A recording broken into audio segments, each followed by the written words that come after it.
Hi aspirants, welcome to Unacademy. और मैं आपके साथ हूँ अरिंदम। आज का टॉपिक है top most important questions on electron transformer. Transformer में ये सब क्वेश्चंस बहुत ही एग्जाम में बहुत ही फ्रिक्वेंटली पूछे जाते हैं, तो उसको लेकर एक सीरीज बनाया है जो आप लोग चाह रहे थे, तो इसी हिसाब से एक बनाया गया है इस वीडियो को। तो आगे बढ़ते हैं। ये है पहले question, the desirable properties of transformer core material. तो ट्रांसफार्मर कोर मटेरियल उसका जो प्रॉपर्टीज होगा वो होगा हाई परमिएबिलिटी और लोअर हिस्टेरिसिस लॉस। क्यों? क्योंकि ट्रांसफार्मर का जो काम है वो मैग्नेटिक चीज के ऊपर डिपेंड करता है, और उसका प्रॉपर्टीज ये होना चाहिए कि वो कम पावर इलेक्ट्रिक से लेकर वो खुद को मैग्नेटाइज कर पाए, इसलिए फेरोमैग्नेटिक उसको जिसका परमेबिलिटी हाई होता है, तो ऐसे हाई परमेबिलिटी चाहिए और लॉसेस कम होगा तो वो ऑपरेटिंग बहुत एफिशिएंटली कर पाएगा, इसके लिए लो हिस्टेरिसिस लॉस। अब दूसरा क्वेश्चन देख लेते हैं।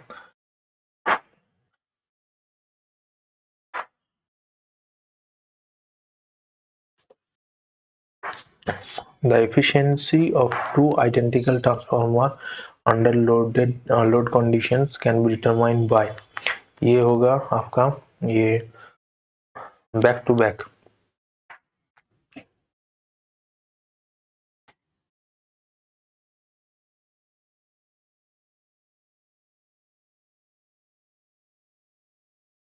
ये होगा आपका ये जो back to back open circuit और शॉर्ट सर्किट जो टेस्ट है, इससे हम लोग जो पैरामीटर्स है वो डिसाइड करते हैं, वो डिटरमाइन करते हैं। तीसरा question, for ideal transformer the winding should have the maximum resistance on the primary side and least resistance on secondary side. Least resistance on primary side and maximum resistance on secondary side. Equal resistance primary side, secondary side and no ohmic resistance on the either sides. तो ideal transformer का क्या होता है, वो उसका जो losses होता है वो जीरो होता है। तो जो रेजिस्टेंस है वो रेजिस्टेंस रिप्रेजेंट करता है लॉसेस को, जो रेजिस्टेंस है।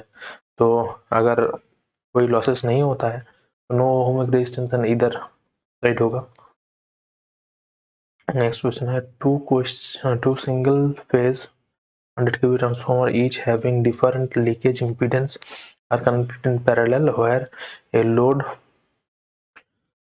of 150 kVA at 0.8 power factor lagging supplied. अच्छा, both transformer will operate at power factor more than 0.8, ये नहीं होगा। both transformer will operate at power factor less than 0.8 lagging, ये भी नहीं होगा। one of the transformer, हाँ ये हो सकता, ये होगा। क्यों होगा ये आपको बता रहे हैं।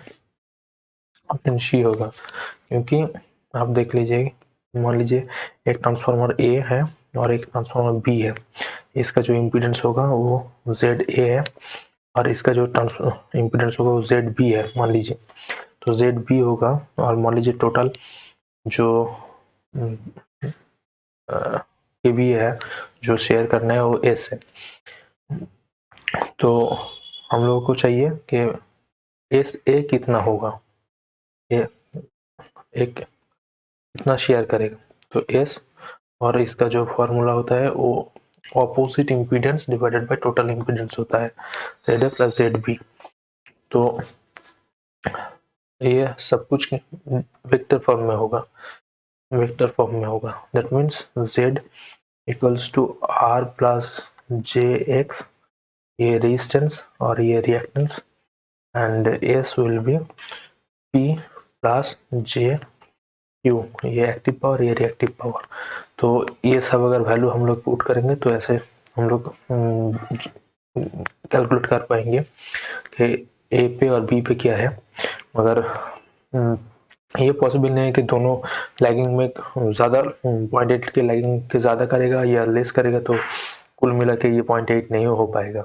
तो एक का किसी एक का कम में करना पड़ेगा, पावर फैक्टर लेस देन 0.8 पे करना पड़ेगा, किसी को मोर देन पावर फैक्टर 0.8 पे करना पड़ेगा। तो इसलिए ये क्वेश्चन का ये जो ऑप्शन है ये सही रहेगा। चलते हैं नेक्स्ट क्वेश्चन पे। ये Scott connections are used for, ये थ्री फेज जो है, ये थ्री फेज टू फेज के लिए यूज किया जाता है।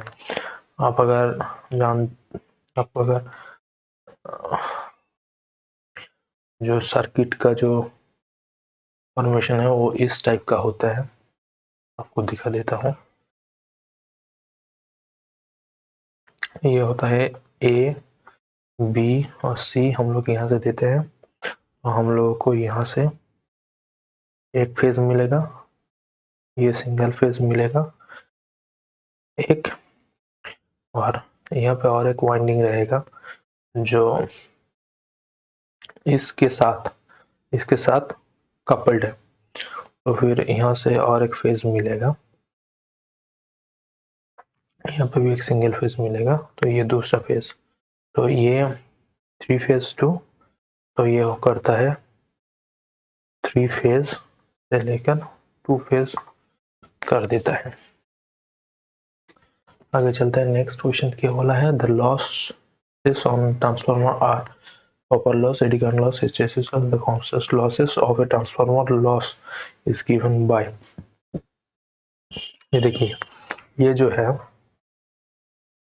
सॉरी, ये जो है कॉपर लॉस, ये डिपेंड करता है हम लोगों के करंट के ऊपर। एडी करंट लॉस और हिस्टेरिसिस लॉस, ये फ्रीक्वेंसी, दोनों फ्रीक्वेंसी और फ्लक्स डेंसिटी के ऊपर डिपेंड करता है। B flux density that is equals to 5/A। तो एक ट्रांसफार्मर के लिए ये फाई जो होगा वो कांस्टेंट हो जाएगा, और जो फ्रीक्वेंसी है, एक ट्रांसफार्मर अगर ऑपरेट कर रहा है तो फ्रीक्वेंसी एक फिक्स फ्रीक्वेंसी पे ऑपरेट करेगा। तो एफ और बी हो गया फिक्स्ड, अगर फिक्स्ड हो जाएगा तो ये दोनों कांस्टेंट हो जाएगा। मगर जो कॉपर लॉस है वो लोड के ऊपर डिपेंडेंट है, तो ये बढ़ता रहेगा। अगर लोड इंक्रीज करेंगे, दैट मीन I2 अगर इंक्रीज होता जाएगा तो ये कॉपर लॉसेस भी इंक्रीज होता जाएगा। तो इसलिए जो कांस्टेंट पावर लॉसेस होगा वो होगा एडी करंट लॉस और hysteresis loss. 2 and 3, option is C is showing the same, so option C is the correct answer.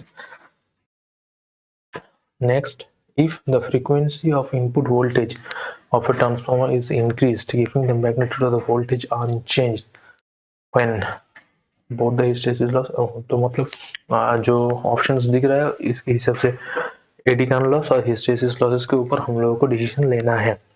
तो यहाँ पे हम लोग देख लेते हैं कि कैसे ये लोग डिपेंड करता है। तो मान लीजिए कि हम लोगों को पी ई एक है, ये डिपेंड करता है एफ स्क्वायर और बी स्क्वायर के ऊपर, ठीक है।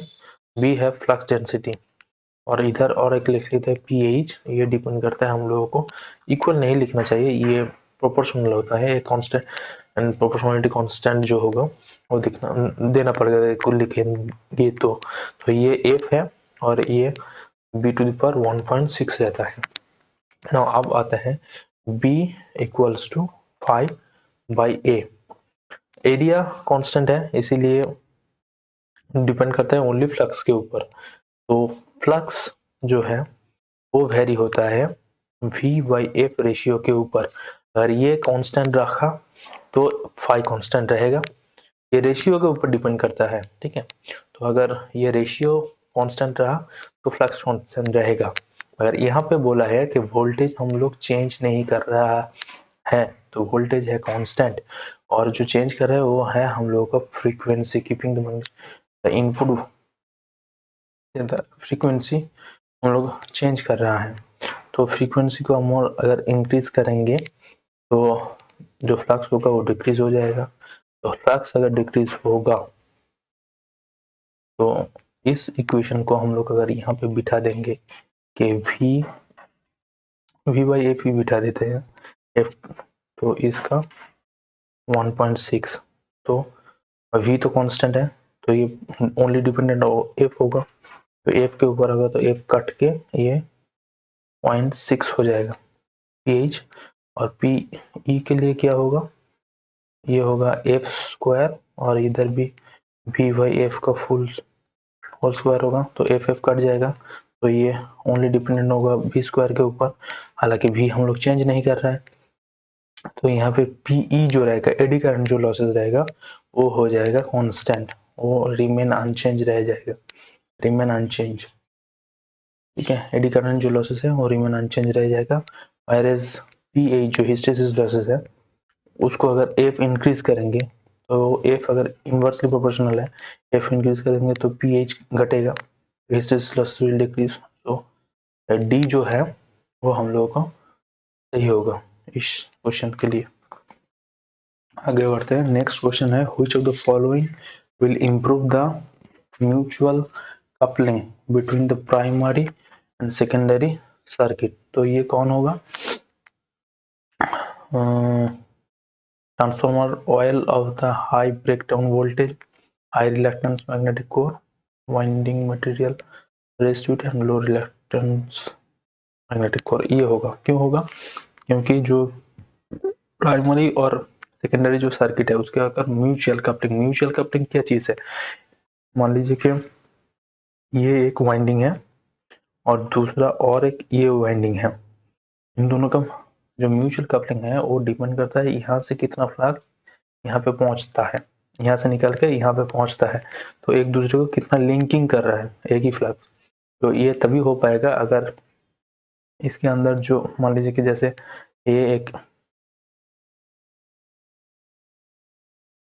ये कोर होगा, कोर के ऊपर वाइंडिंग लगा रहेगा, कोर के ऊपर वाइंडिंग लगा रहेगा, और ये मैग्नेटिक जो कोर होगा उसका अगर रिलक्टेंस कम होगा, रिलक्टेंस इक्विवेलेंट अगर एनालॉजी करेंगे तो वो रेजिस्टेंस की तरह होता है इलेक्ट्रिक सर्किट में, तो अगर रिलक्टेंस यहाँ पे कम रहेगा तो ही यहाँ से ज़्यादा फ्लक्स बह पाएगा, और फ्लक्स ज़्यादा बह पाएगा तभी ये पॉसिबल है, तो इसीलिए लो रिलक्टेंस रहना चाहिए।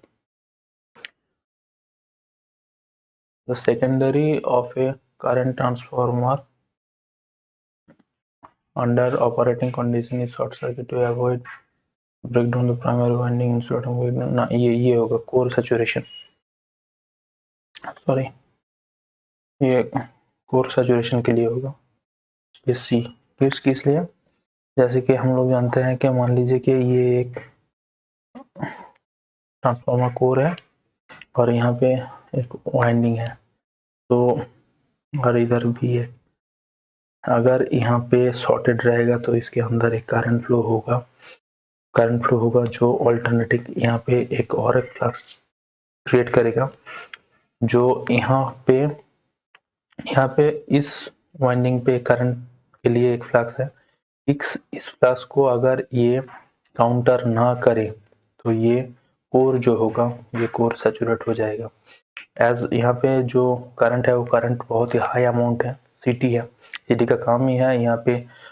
जो एच होगा वो हाई होगा, यहाँ पे आई जो होगा लो होगा, मैं हाई वोल्टेज साइड नहीं लिख रहा हूँ यहाँ पे करंट का हाई बोलना चाहता हूँ, यहाँ पे करंट का लो बोलना चाहता हूँ, तो यहाँ पे करंट बहुत हाई होगा, यहाँ से इसको लो करना होगा, तो अगर यहाँ पे हम लोग शॉर्ट करके रखेंगे हाई करंट के लिए यहाँ पे फ्लक्स ज़्यादा होगा, इस फ्लक्स को अगर काउंटर करना ही है, काउंटर करना पॉसिबल तभी होगा जब यहाँ पे और एक काउंटर करने के लिए फ्लक्स होगा, और काउंटर करने के लिए फ्लक्स तभी मिलेगा जब इसको हम शॉर्टेड करके रखेंगे।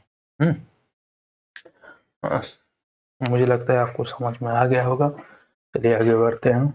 The inductive reactance of a transformer depends on, inductive reactance किसके ऊपर डिपेंड करते हैं, हाँ लीकेज फ्लक्स के लिए, और किसके लिए होगा, लीकेज फ्लक्स के लिए, क्योंकि ये ट्रांसफार्मर का जो वाइंडिंग होता है वो यहाँ पे रेजिस्टेंस होता है और एक इंडक्टेंस, फिर यहाँ पे एक रेजिस्टेंस, यहाँ पे इंडक्टेंस, और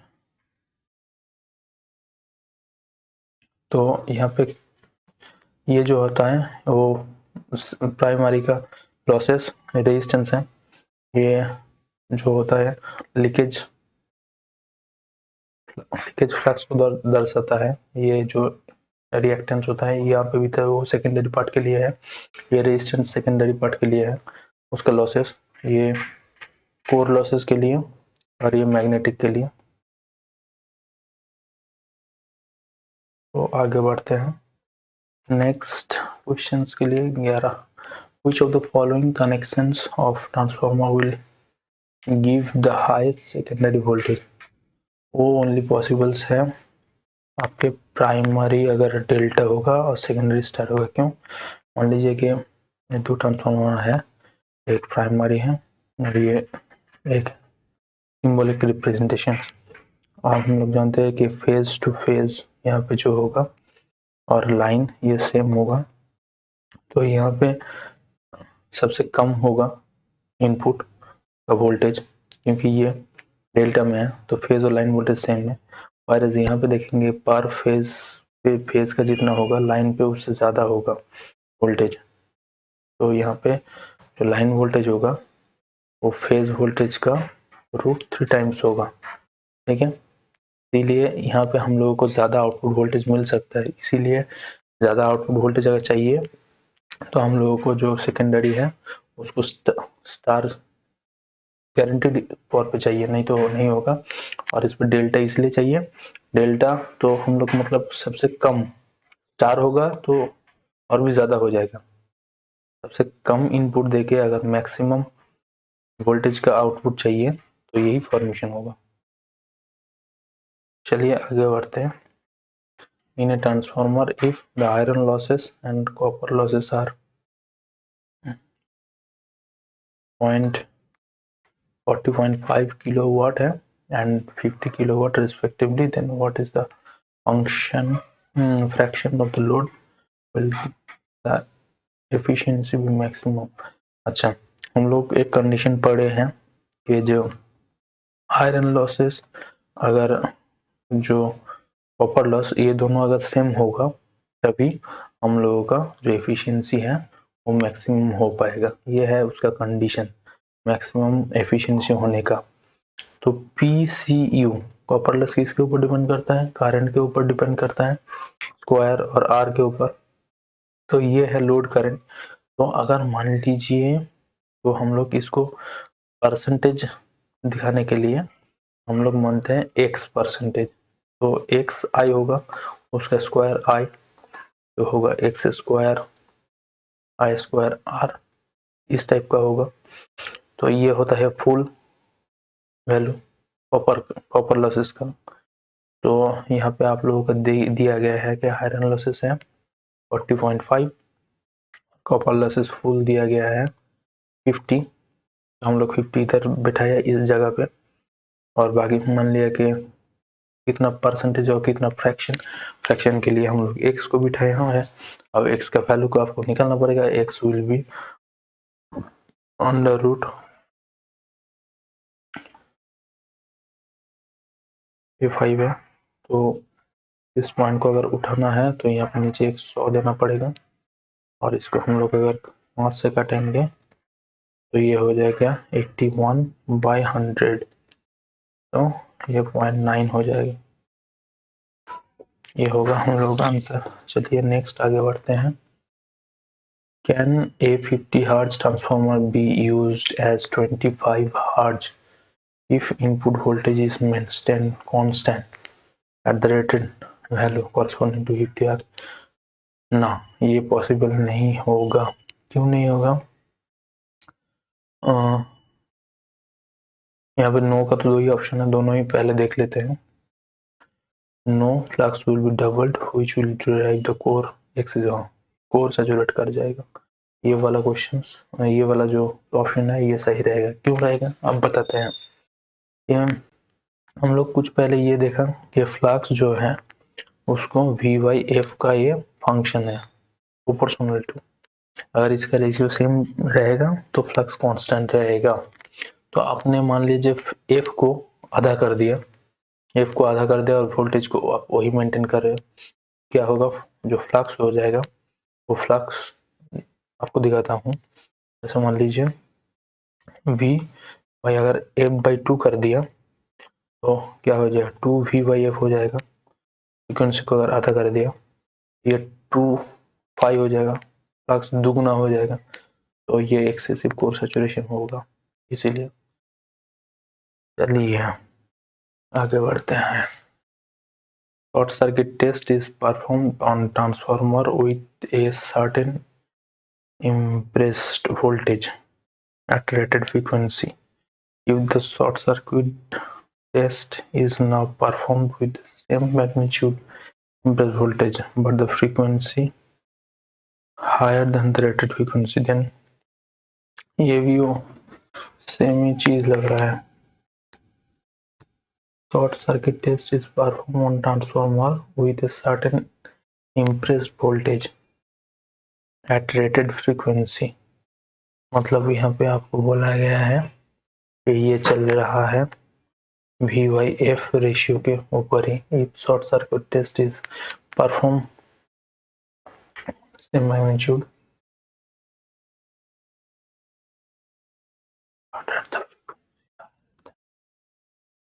rather than the rated frequency।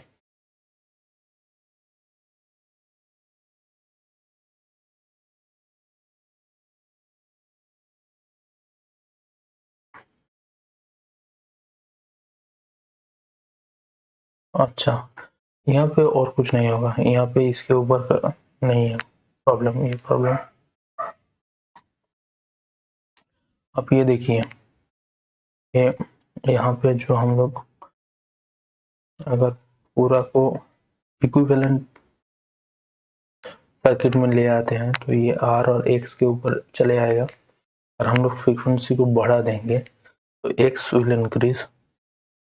X तो फ्रीक्वेंसी के ऊपर डिपेंडेंट है ना, X will B 2πf/L। Frequency अगर बढ़ा देंगे तो X भी बढ़ जाएगा, अगर फ्रीक्वेंसी को हम लोग बढ़ाएंगे तो X भी बढ़ जाएगा, तो X बढ़ जाएगा तो जो मैग्नीट्यूड ऑफ करंट हो जाएगा कम, और जो पावर फैक्टर हो जाएगा वो हो जाएगा कम। तो बोथ विल डिक्रीज होगा, द मैग्नीट्यूड, ये मैग्नीट्यूड होगा, मिनट माइन्यूट के लिए मैग्नीट्यूड होगा, ठीक है, ये मैग्नीट्यूड होगा। Magnitude of current will decrease but power factor will increase, the magnitude of the current as ये लास्ट वाला, magnitude of the current as well as the power factor will decrease. क्यों हो रहा है, क्योंकि ये एक्स जो है वो बढ़ता जा रहा है। चलिए आगे बढ़ते हैं नेक्स्ट क्वेश्चन के लिए। While performing the open circuit and short circuit test on transformer to determine its parameter, the status of low voltage and high voltage winding will be such that in open circuit low voltage is open, in short circuit high voltage is shorted. No. In open circuit high voltage is open, in short circuit low voltage is shorted। In open circuit ये लाभ क्या दिखा, ये high voltage होगा, sorry ये high voltage होगा, इसको जो लिखा है वो गलती लिखा है, ये हाई वोल्टेज होगा, सॉरी ये हाई वोल्टेज होगा। इस open and in short circuit high voltage shorted. ये सिंपल सा बात है। जब आप हाई वोल्टेज करते हो, हाई वोल्टेज मतलब क्या करते हो आप, जो हाई वोल्टेज साइड का जो है मतलब ओपन सर्किट जो हाई वोल्टेज साइड है, और एक मान लीजिए ये लो वोल्टेज साइड है, ठीक है। तो आप जब ओपन सर्किट करोगे तो आप लोग यहाँ पे पूरा वोल्टेज दोगे, दोनों ही ओपन रहेगा। और जब लो वोल्टेज करेंगे मतलब शॉर्ट सर्किट करेंगे, तब हम हाई वोल्टेज को शॉर्ट करेंगे और इधर लो वोल्टेज से आप देंगे पावर, ठीक है। तो फिर इस हिसाब से ये होगा सही आंसर ए, हाई वोल्टेज का आपको शॉर्टेड रखना पड़ेगा और लो वोल्टेज साइड ओपन रहेगा जब ओपन सर्किट के लिए। Short circuit time high voltage value shorted, ठीक है। चलिए यहाँ पे हम लोगों का 15 क्वेश्चंस खत्म हो जाते हैं। अब आगे बढ़ते हैं और आप लोगों के लिए एक क्वेश्चन रखते हैं। इस टाइप का एक क्वेश्चन हम लोग सॉल्व किए हैं जहाँ पे हम लोग मैक्सिमम एफिशिएंसी को लेकर बहुत ही अच्छे से डिराइव करके आप लोगों को समझाए हैं। तो ये क्वेश्चंस आप लोगों के लिए रहता है कि a 2 kVA transformer has iron losses of 150 watt and full load copper losses of 250 watts. The maximum efficiency of the transformer would occur when the total losses is. तो ये आपको हिंट दिया हूँ। मैक्सिमम एफिशिएंसी का condition जो था वो ये था आयरन लॉस और कॉपर लॉसेस के बेसिस पे।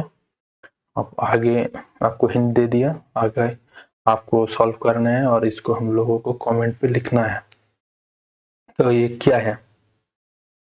और यहाँ पे हम लोगों का ये जो सेशंस है कंप्लीट होता है। अगर हम लोगों का जो कोशिश है, जो जिस तरीके से मैंने समझाया आप लोगों को, वो अगर अच्छा लगे तो आपने लाइक करना, कमेंट करना, शेयर कर देना दोस्तों के साथ ताकि वो भी ये चीज़ देख पाए, और सब्सक्राइब कर देना और जो बेल नोटिफिकेशन है उसको क्लिक कर देना, तो आगे भी कोई भी वीडियो आएगा तो आपको उसका नोटिफिकेशन मिल जाएगा। चलिए यहीं पे हम लोग ख़त्म करते हैं। Thank you. आप लोग अच्छे से प्रिपेयर करते रहिए और हम लोग भी आप लोगों को प्रिपरेशन में हेल्प करते रहेंगे। Thank you.